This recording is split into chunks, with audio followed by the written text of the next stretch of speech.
بسم اللہ الرحمن الرحیم۔ السلام علیکم۔ میں آپ کا میزبان سمیع ابراہیم اور آپ ہمارا سوشل میڈیا دیکھ رہے ہیں۔ آج بدھ ہے اور 27 مئی عید الاضحیٰ ہے۔ میں اسلام آباد سے مخاطب ہوں، صبح کا وقت ہے، گرمی ہے۔ لوگ سب کو آپ کو عید مبارک۔ اور اب قربانی کی تیاریاں اور قربانیاں ہو رہی ہیں۔ اللہ تعالیٰ پورے پاکستان کو اپنی امان میں، اپنی رحمت میں رکھے۔ 3-4 چیزوں پہ بات کروں گا آپ سے۔ ایک تو سوشل میڈیا پر اگر آپ دیکھیں تو ایک جرنلسٹوں کے بیچ میں عمران ریاض صاحب ہیں، روف کلاسرا صاحب ہیں، آفتاب اقبال ہیں، اس میں عامر متین بھی کود پڑے ہیں اور بھی بہت سارے لوگ، اور ایک دوسرے کے اوپر ان کی رائے چل رہی ہے۔ روف کلاسرا صاحب کہتے ہیں مجھے اس لیے نکالا گیا کہ مجھے بھائی لوگوں نے نکلوایا۔ عمران ریاض صاحب کہتے ہیں کہ نہیں، آپ کی ریٹنگ کم ہو گئی تھی۔ آفتاب اقبال صاحب بیچ میں اپنی گفتگو فرما رہے ہیں، اور عامر متین صاحب اب ایک نئی انٹری بیچ میں آئی ہے اور وہ اس حوالے سے بات کر رہے ہیں، بجائے اس کے کہ آپ جو اس وقت لوگوں کے مسائل ہیں ان پر بات کریں۔ یہ صحافی حضرات، انفلوئنسر، ویلاگرز، یہ اپنے بارے میں سوچتے ہیں as if they are larger than life. اور ایک اور ٹینڈنسی ہمیں نظر آتی ہے، کسی سے بھی بات کریں کوئی تو وہ سب سے پہلے تو یہی کہتا ہے یہ میں نے خبر 6 مہینے پہلے دے دی تھی، اور یہ میری خبر کی وجہ سے یہ ہوتے ہوتے رک گیا۔ ایک بات کرتے ہیں نہیں ہوتی تو کہتے ہیں کہ یہ اس لیے رک گیا کہ یہ ہم نے خبر دے دی تھی۔ یہ سارے بہت محترم ہیں، جن کے نام میں نے نہیں لیے وہ بھی بڑے محترم ہیں، لیکن آپ اپنی جو زندگیاں ہیں ان کی لڑائیاں ٹویٹرز پر جب آپ لڑتے ہیں اور اس میں ایک دوسرے کو ذاتی سکور آپ سیٹل کرنے کی کوشش کرتے ہیں، اور وہ عوامی مسائل جو بیسیکلی جن پر بات ہونی چاہیے، وہ ساری سپیس جو ان کو ملنی چاہیے تھی وہ آپ لے جاتے ہیں۔ اس پہ سوچیں۔ آپ کا حق ہے، آپ اپنا ٹویٹر جس طرح سے مرضی استعمال کریں، لیکن آپ مجھے بتائیے آج کیا پاکستان میں روزگار ہے؟ کیا کتنی بے روزگاری ہے؟ کتنے ہیلتھ کے ایشو ہیں؟ پاکستان کا رقبے کے لحاظ سے بڑا صوبہ ہے بلوچستان، وہاں پر اس وقت ہر چیز it has come to standstill, اور ورچولی جو لوگ بنگلہ دیش سے بنگلہ دیش کہہ رہا ہوں، بلوچستان سے جو آ رہے ہیں ان سے جو بات ہو رہی ہے وہ یہ کہہ رہے ہیں کہ یہ بالکل اب عملاً حکومت کے کنٹرول میں نہیں ہے۔ میں الجزیرہ پہ کمال حیدر صاحب کی رپورٹ دیکھ رہا تھا، ٹرک ڈرائیورز کے ساتھ وہ کھڑے تھے، لمبی لائنیں، بتا رہے تھے کہ مستونگ میں پھر کروڑوں روپے کا سامان لے جانے والے ٹرکوں کو جلا دیا گیا۔ اب مجھے بتائیں یہ ایشوز، ان پر بات کرنا ضروری ہے، یا آپ نے اپنے ذاتی معاملات اور ان کو آپ نے سکور سیٹل کرنا ہے؟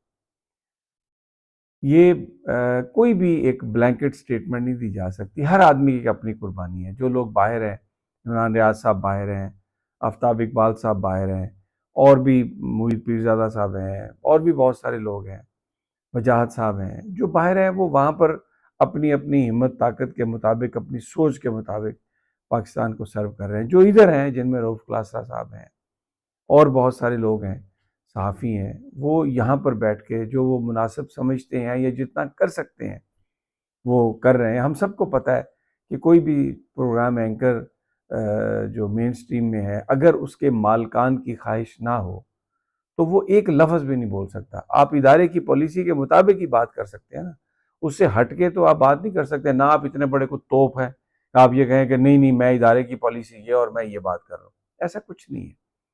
تو یہ ہم سب کو پتہ ہے، صحافیوں کو بھی پتہ ہے، اب تو عام آدمیوں کو بھی پتہ ہے کہ ہر آدمی کی کتنی اوقات ہے، کتنی وہ بات کر سکتا ہے۔ کوئی بھی آدمی کسی بھی چینل پر بیٹھ کے وہی بات کر سکتا ہے جو اس چینل کی پالیسی کے مطابق ہو۔ ہاں، سوشل میڈیا پر آپ اپنی اپنی رائے کا اظہار کر سکتے ہیں ایک حد تک، کیونکہ اس میں بھی ہم سب کو پتہ ہے کہ بڑی لیمیٹیشنز ہیں۔ تو جو عوامی مسائل ہیں اگر ہم ان کو ہائی لائٹ کریں، یہ جو کرپشن ہو رہی ہے، دیکھیں پنجاب پولیس کی خبریں، تصویریں چل رہی ہیں، کس بے دردی سے وہ خواتین کو مار رہے ہیں، بندوں کو مار رہے ہیں، لوگوں کی پکڑ دھکڑ کر رہے ہیں، سی سی ٹی والے وہ کس طریقے سے ایکسٹرا جوڈیشل کلنگز میں ملوث ہیں۔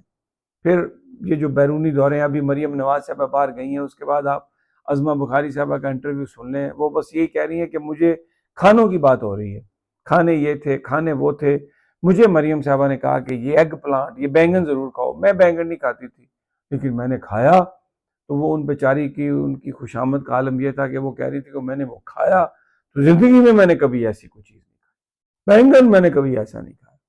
تو یہ چیزیں بتانے کی ضرورت ہے کہ کس طریقے سے یہ قومی وسائل کو ضائع کر کے اپنی جو ایک کلٹ بن گیا ہے خوشامد اور چاپلوسی پر، ویسے لوگوں کو سادگی کا درس دیتے ہیں، اتنے لمبے لمبے پروٹوکول.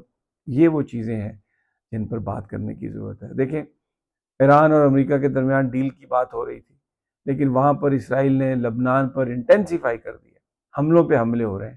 غزہ جو پیس بورڈ بنا تھا، جو پیس کا ایگریمنٹ ہوا تھا، جس کو پاکستانی بھی، ہم تو اپنے حکمرانوں کی بات کرتے ہیں، بڑی وہ اس کا کریڈٹ لیتے تھے. پھر 4 فلسطینی وہاں پر شہید ہوئے روزانہ کی بنیاد پر، اور 2000 تقریباً اس معاہدے کے بعد بھی فلسطینی شہید ہو چکے ہیں. تو ان سے یہ سوال کرنے والی بات ہے کہ بھائی یہ کیا آپ نے معاہدہ کرایا؟ پھر ابھی اسرائیل کو تسلیم کرنے کی بات ہو رہی ہے. وضاحت کریں، بتائیں، کھل کر بیان دیں، پالیسی بیان دیں، بجائے اس کے یہ بات کریں. آپس میں لڑائی شروع کر دی گئی. یہ بھی مجھے کچھ ڈیلیبریٹ، مطلب میں خیر چھوڑیں اس بات کو، میں کچھ نہیں کہتا، لیکن جب آپ جو سپیس ہے، جو آپ کے پاس لوگ آپ کو دیکھتے ہیں، لوگ آپ کی طرف آپ کے منتظر ہیں. ہم تو خیر چھوٹے کیڑے مکوڑے ہیں، ہماری تو کوئی اتنی حیثیت و اوقات نہیں، لیکن آپ لوگ بڑے بڑے ہیں جی، بہت بڑے بڑے جید آپ صحافی ہیں، فنکار ہیں اور فلاسفر ہیں، اور ہر چیز میں آپ ایک نقطہ نکالتے ہیں اور پتہ نہیں کیا کیا چیزیں ہیں. تو آپ اگر عوامی مسائل پر توجہ دیں گے، بلوچستان پہ ذکر کریں، کے پی پہ ذکر کریں، اور عمران خان کو آپ نہیں پسند کرتے، نہ کریں پسند، لیکن جو اس کے حق ہیں آئین اور قانون میں، جو ایک قیدی کے حق ہیں، اس کے لیے تو بات کریں. اس پر آپ کوئی بات آگے موجودہ زمانے کی ہم کسی پر بات کرتے ہیں تو آپ شروع ہو جاتے ہیں، اور جناب 4 سال پہلے ایسا ہوا تھا اور 8 سال پہلے ایسا ہوا تھا. پروٹیکٹ کرتے ہیں، انتہائی بے شرمی کے انداز میں پروٹیکٹ کرتے ہیں. اور اسی لیے آپ جائیں لوگوں میں، آپ کو پتہ چل جائے گا کہ آپ کی حیثیت و اوقات کیا ہے، لوگ کتنا آپ لوگوں کو پسند کرتے ہیں. یہ لوگ چینل دیکھنا چھوڑ گئے ہیں، لوگ گھروں میں چینل نہیں دیکھتے، لیکن مالکان کو اس سے کوئی پرواہ نہیں ہے. ان کو پیسے مل رہے ہیں، ان میں بیٹھ کر جو اینکرز بات کر رہے ہیں ان کو بھی کوئی پرواہ نہیں ہے، لاکھوں روپے مل رہے ہیں. ایک بات میں بتا دوں آپ کو، جس کو اسٹیبلشمنٹ نہیں چاہتی اور جس کو واقعی وہ اپنا حقیقی دشمن سمجھتے ہیں، وہ کسی چینل پہ نہ کام کر سکتا ہے، نہ کسی چینل پر بطور گیسٹ آ سکتا ہے. یہ کوئی مجھ سے پوچھے. یہ جو سارے لوگ ٹی وی پر مین سٹریم کے وہ چینل جو ہیں ان پر آ کر پروگرام کر رہے ہیں نا، کہیں نہ کہیں کمپرومائزڈ ہیں، اور کمپرومائز کے بغیر یہ نہیں کر سکتے. اور اگر یہ کہیں کہ نہیں ہم حق سچ کو لے کے کھڑے ہیں اور ہم سچی بات کر رہے ہیں، تو آئینے میں اپنا منہ دیکھیں، اپنے گریبان میں جھانکیں، اور پھر ہم سے بات کریں. جو لوگ حق سچ پر کھڑے ہیں ان کے لیے نوکریاں بند ہیں، وہ کسی پروگرام میں اس طرح سے بھی نہیں آ سکتے بطور گیسٹ بھی آئیں. جو آ رہے ہیں، جو نظر آ رہے ہیں، وہ ان کی مرضی سے نظر آ رہے ہیں. اللہ نگہبان.